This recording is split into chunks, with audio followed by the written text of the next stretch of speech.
Bueno, yo soy Rafael Sagredo Baeza, soy historiador académico en la Pontificia Universidad Católica de Chile, en el Instituto de Historia, pero también trabajo en la Biblioteca Nacional. Estoy a cargo ahí de una parte de sus publicaciones, particularmente las relacionadas con las ciencias sociales, las humanidades, el Centro de Investigaciones Diego Barzarana. Eh, y a lo largo de mi carrera como historiador y profesor y gestor cultural, podría decirse también, me he dedicado particularmente a la historia de Chile al comienzo, después la historia de América y también la historia de la ciencia, la historia social de la ciencia, con los viajes de Darwin, Claudio Qué, Humboldt y ese tipo de cosas, de personalidades, a las transferencias científicas y más recientemente a la historia social de la cultura, eh, en lo, ejemplificando con el caso de José Toribio Medina y su biblioteca Medina, que está en la Biblioteca Nacional. Bueno, y en medio de todo eso, que son como las grandes cosas, he hecho la historia, las cosas de la historia de la vida privada, la historia del cuerpo, la historia de las prácticas políticas, historia de la historiografía y muchas cosas como normalmente hacemos los historiadores en Chile. Enseño particularmente historia de Chile y América del siglo XIX, pero también a veces siglo XX, y seminarios de historia de la ciencia, historia de la cultura, bueno, por supuesto la formación de pesistas y eso, esa es la vida.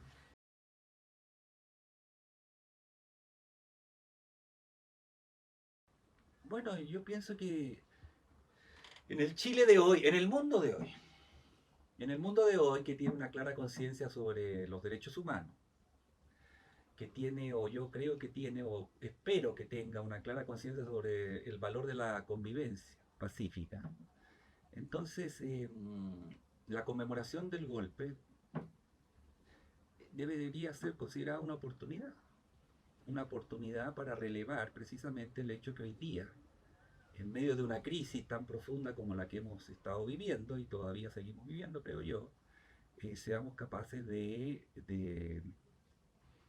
de convivir en paz, de seguir un camino institucional y que no se haya entronizado la violencia, como ocurrió precisamente el 73 y como había ocurrido antes en Chile cuando asumió la dictadura Portales o la dictadura de Ibáñez, bueno, y la dictadura de Pinochet. Entonces valoro que vivamos en paz hoy y aquí tenemos el contraejemplo de lo que significa no vivir en paz, ¿cierto? El imperio absoluto del horror, de la violencia, el quebrar la institucionalidad, el perseguir a una parte de nuestra sociedad, como ocurrió a partir del 73, una sociedad que entonces estaba muy polarizada, obviamente, mucho antes del 73, y yo personalmente creo que lo ocurrido del 73 no, es un antecedente, un precedente fundamental de conocer, entre otras cosas, para comprender, pero también para formar a nuestra comunidad, a nuestra ciudadanía y valorar lo que tenemos, que podrá ser para algunos mejor o peor, pero por lo menos estamos en medio de un proceso y este proceso se está desarrollando, comillas, pacíficamente, lo que me parece muy bien. Entonces lo tomo como una oportunidad. En este Chile tan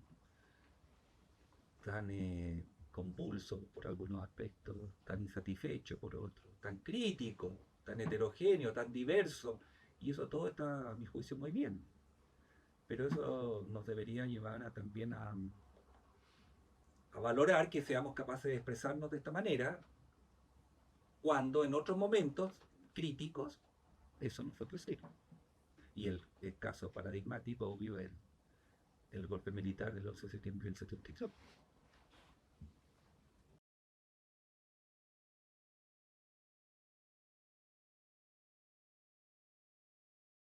yo creo que lo que tú usaste la palabra que yo usaría, una gran responsabilidad.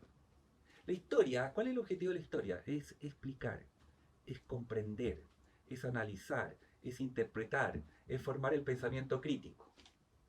Y el pensamiento crítico es una cualidad, una fortaleza, una competencia, se diría hoy, que nos permite desempeñarnos más libremente, más independientemente, que nos permite valorar, distinguir lo verdadero de lo falso, etcétera, etcétera, etcétera. Ese es el papel que tiene la historia, bueno, y que tiene el conocimiento en general, a mi juicio.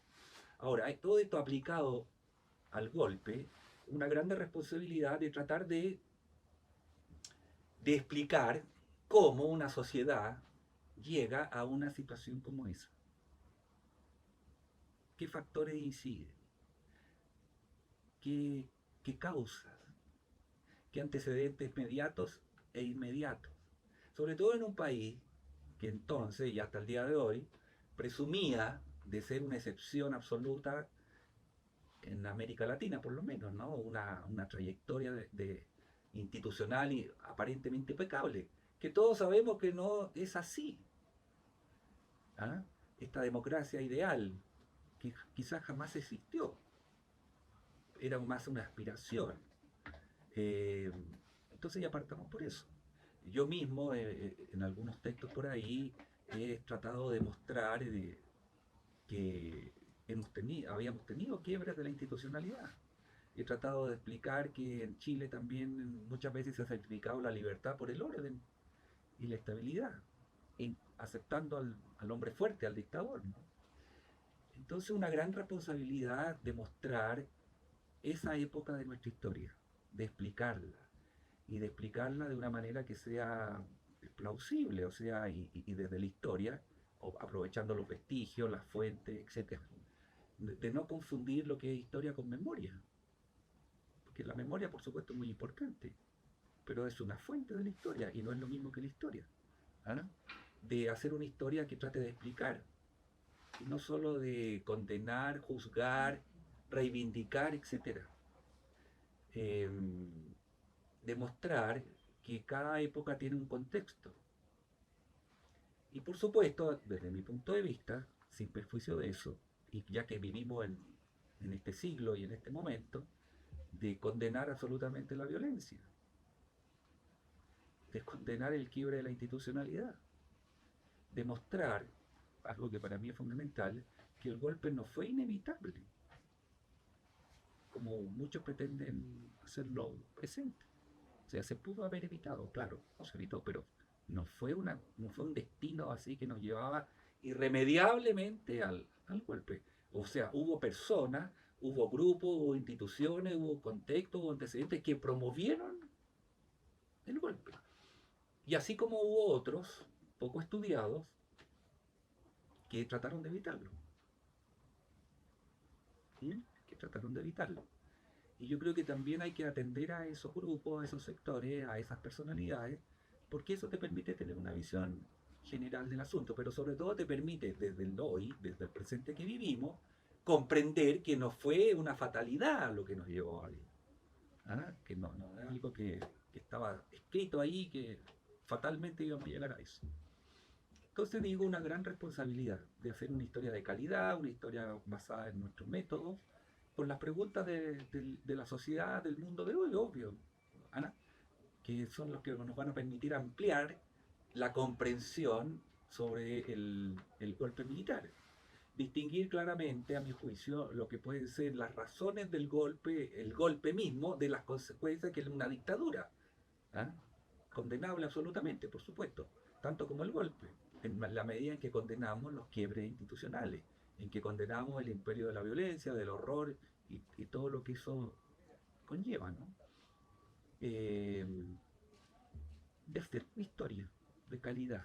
Creo que tenemos una gran oportunidad, porque estos hitos, como son los 50 años del golpe, como fueron los 40, los 45, etcétera, atraen la atención de la sociedad, de la opinión pública, de gente que normalmente no está ahí muy ocupada o preocupada de la historia, pero ahora busca explicaciones, ¿cierto? Busca antecedentes, busca relatos, busca saber, busca conocer.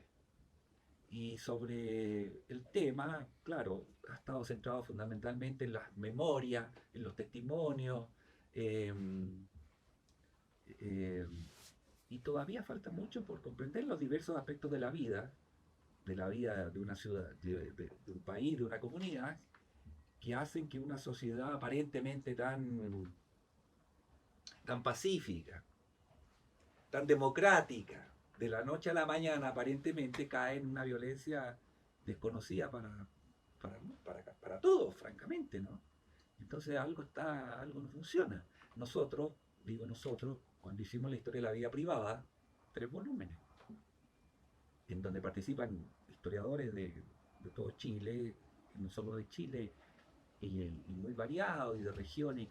Ahí, eh, ahí lo que percibimos fue que una de las características de la vida cotidiana, privada, íntima, etcétera, de las personas en Chile a lo largo de toda su historia había sido la violencia de género, la violencia entre padres e hijos, la violencia al interior del matrimonio, la violencia en las relaciones laborales, la violencia en las salas de clase.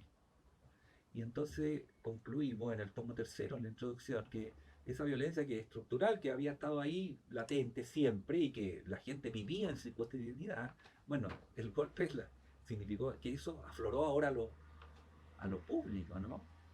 Y uno se pregunta, bueno, será una explicación convincente, menos, más, etcétera. Pero ahí hay una. Analicemos. Yo mismo ahora estoy estudiando el papel de la historiografía en el siglo XX a propósito del golpe. Entonces uno lee autores como Alberto Edwards, los Ronda Aristocrat, lee a Jaime Izaguirre, lee a Encina, todos estos historiadores que hoy día llamaríamos de derecha, en su momento conservadores, hispanistas, católicos, etcétera, como Izaguirre, y uno se da cuenta que estas personas estuvieron 20, 30, 40, 50 años criticando la modernidad, criticando la democracia, criticando la política, criticando los partidos políticos, reaccionando a lo que ellos consideraban una fatalidad.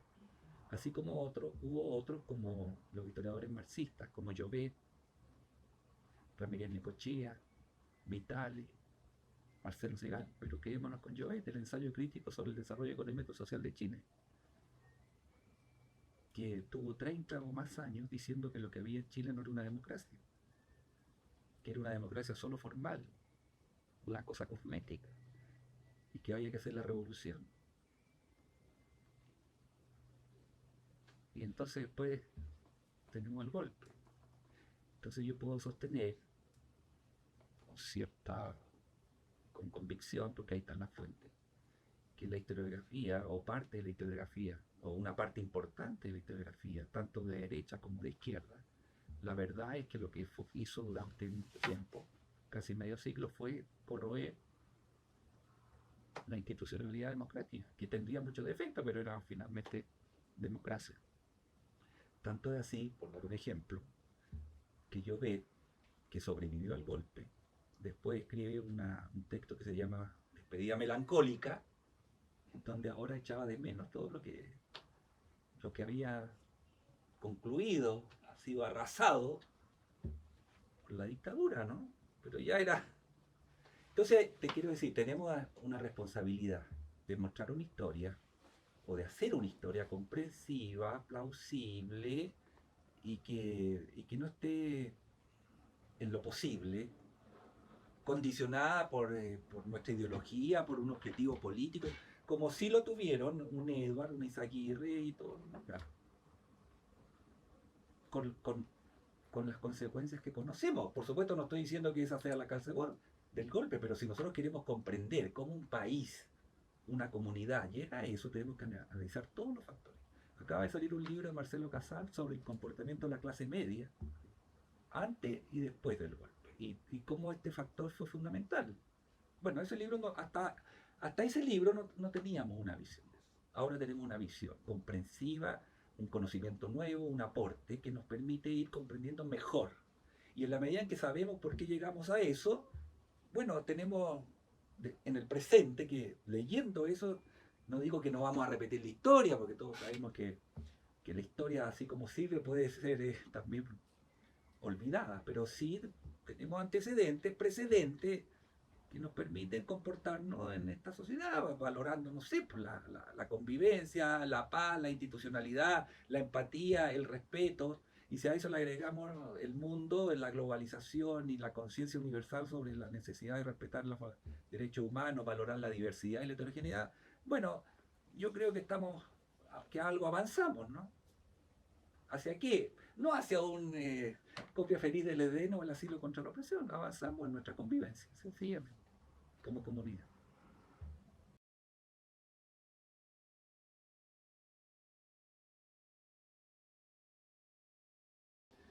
Mira, yo tenía 14 años el 11 de septiembre del 70. Era un niño, joven, un adolescente, muy politizado, porque era un país muy politizado. Mi papá era abogado. Yo con él escuchaba la radio, leía los periódicos, iba a las marchas. En mi colegio eran todos anti-UP. Mi familia era anti-UP. Pero lo que quiero decir es que éramos muy politizados. Por lo tanto, tengo absoluta conciencia. Recuerdo perfectamente el martes 11 de septiembre, que mis papás no estaban y yo estaba, soy el mayor, en la casa con mi hermano. Y cuando empieza a pasar todo esto, fue, fue una cuestión, diría yo, pensando después, impactante. Porque no por repetido que venía el golpe, deja de ser impactante. Impactante las imágenes, ¿cierto? De la moneda ardiendo, del presidente Allende, etcétera. Eso lo viví como... Y, y sin perjuicio que yo podría decir que para la gente que se oponía al OP, lo que yo vi en mi familia, fue como un alivio, ¿no? Pero rápidamente, ya en octubre, mi papá empezó a tener noticias de las atrocidades de la dictadura. Y rápidamente este alivio se transformó en horrores. Y eso es lo que vivimos durante 17 años, que yo viví terminando el colegio, y después como estudiante universitario, y después como profesional como profesor. Y la universidad, en el colegio, como historiador, en un Chile, en medio del imperio de la violencia, del miedo, de las restricciones, del abuso, y con estas figuras emblemáticas de la dictadura apareciendo en la televisión, tratando de explicar lo inexplicable, con la radio cooperativa, con sus tambores anunciando el atentado contra la Carmen Quintana y de Negri, y así la participación en las misas por la situación de Lonquén, me acuerdo, en medio de la policía, o sea, el miedo como parte del ambiente, ¿no? Así como el aire, pero miedo. Eso es la dictadura. Eso es lo que yo viví. Yo como profesor, como le digo a mis estudiantes, empecé a hacer clases el año 84 de historia en Chile y en un colegio que francamente yo podía decir lo que quisiera. Y yo me sentía como aliviado de poder expresar y mostrarle a través de la historia a mis estudiantes de la Cota 1000 que Chile, el destino de Chile no era una dictadura, no era la violencia. O sea, esa posibilidad de explicar eso representaba un placebo en medio de tanta violencia. A mí no me pasó nada en lo personal así, pero yo estaba consciente de las cosas que pasaban y era una persona que, que repudiaba estas cosas en la medida en que uno lo podía hacer. Yo con mis clases, enseñando una historia de Chile que mostraba otra faz, ¿no? Tampoco idealizando, porque por algo estábamos en medio de la dictadura. O sea, lo veo como un...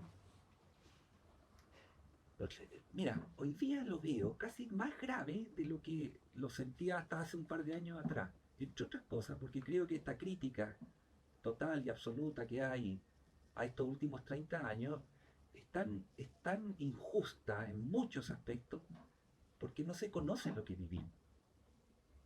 No se conoce. Y entonces yo valoro, como vieron en mi primera respuesta, y lo valoro en mi práctica profesional y como historiador, el que seamos capaces de convivir en paz, porque pasamos 17 años, e incluso podríamos decir, esta violencia que venía de antes, en que eso no ocurrió.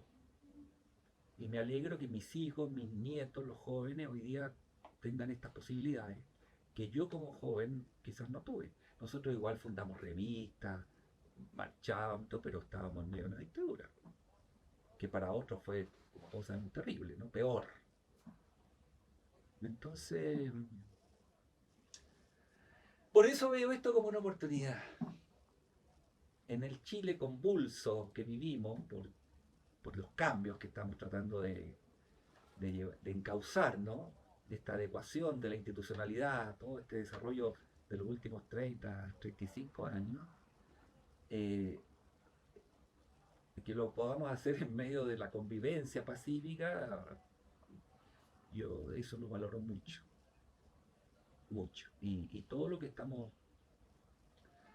conmemorando debería hacernos valorarlo todavía más, porque aquí estamos hablando de un golpe militar y después de una dictadura de 17 años con todo su legado de violación a los derechos humanos. ¿Mm?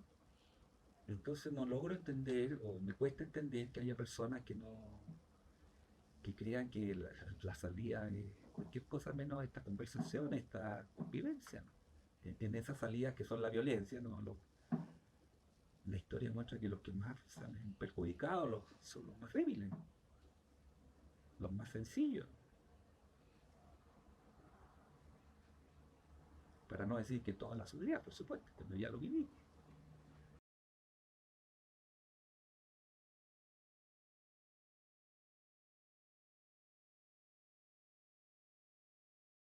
La crítica no es necesaria, es indispensable. La complacencia no va conmigo. Yo presumo de ser un historiador crítico, en el sentido de no solo de analítico, sino que soy de esas personas que por supuesto no piensa que Chile sea la copa feliz del Edén ni la silla contra la presión, ni mucho menos. Por supuesto estoy absolutamente consciente de todos los problemas de nuestra democracia, hoy y antes. Estoy consciente de los problemas de inequidad, de mala distribución del ingreso y todo lo demás. Pero también estoy consciente de que esta sociedad, que es llamada Chile, desde tiempos inmemoriales hasta hoy, ni qué decir de 1810 hasta hoy, ha hecho grandes avances. Ha incorporado cada vez más personas al sistema. La democracia del siglo XX no, electoralmente era muy completa. Eran ciudadanos todos, llegaron a estar todos. Otro problema es las condiciones de vida en que esa población vivía.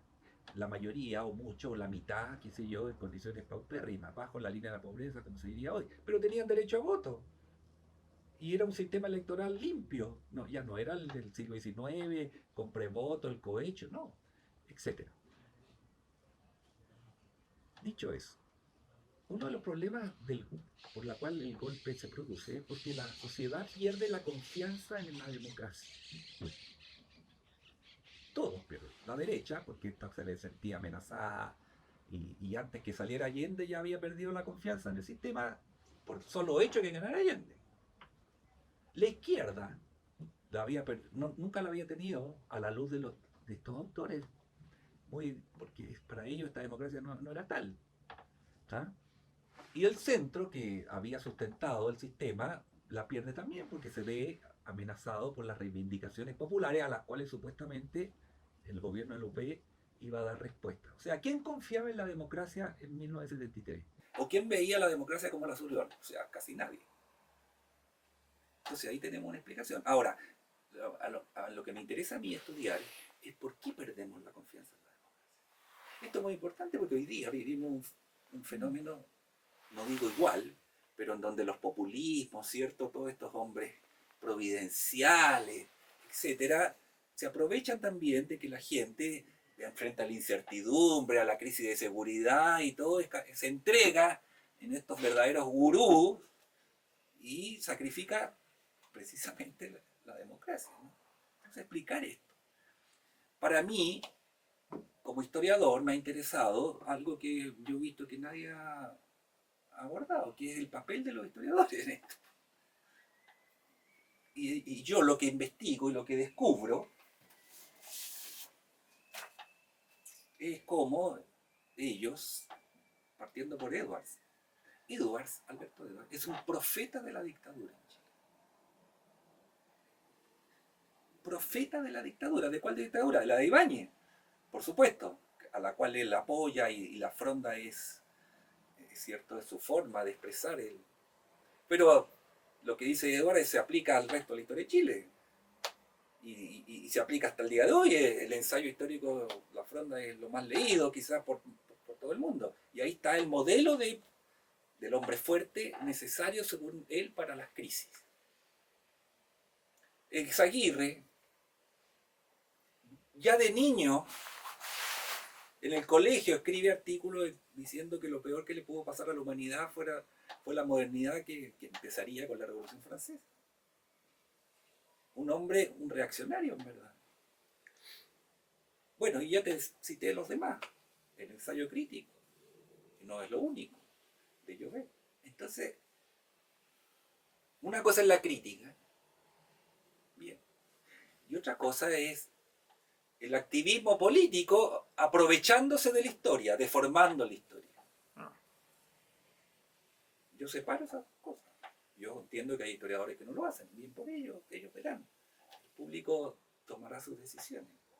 Yo tengo una agenda que sería la promoción de la cultura democrática. Eso es lo que interesa a mí. Y lo hago a través de la historia. Pero no en la perspectiva del contenido propiamente tal, sino de la forma en que se practica la historia de una manera tal que se forme el pensamiento crítico, que la gente sea capaz de pensar por sí misma a partir del conocimiento histórico. O sea, lo que importa aquí no es saber historia, sino que es saber pensar. Y yo le enseño a pensar con la historia. Así como el matemático le enseñará con la matemática, el artista... ¿Me explico? Eso es lo que me interesa. Y por lo tanto, critico las deformaciones de la historia. ¿Con qué fin? Uno, con el fin de promover el hombre fuerte, la dictadura, los otros con el fin de promover la revolución. El mismo Llobet, el año 85, 84, por ahí, no tengo la fecha exacta, pero los 80, participando en estos grupos de estudio, tipo grupo Los 24, ¿no? Esta gente de oposición a la dictadura que se reunía a pensar cómo vamos a salir de todo esto. Lo dice. Debemos reconocer que deformamos la historia y que eso tuvo malas consecuencias para el país y hace un llamado a no volver a cometer ese mismo error. Esa es una frase que a mí en este trabajo me viene muy bien, ¿no? Porque si yo ya tenía antecedentes de que se hacía eso, bueno, pero que lo reconozcan así, tan elocuentemente.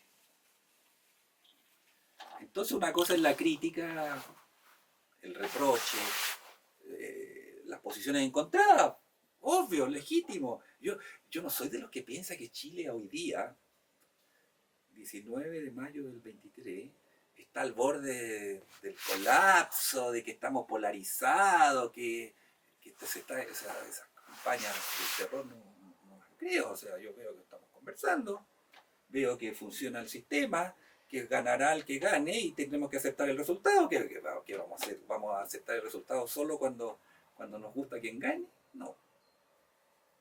Y por eso entiendo menos que haya personas que incluso habiendo vivido o conociendo la historia, que ofrezcan salidas que son absolutamente fuera de toda la posibilidad de la convivencia, en verdad.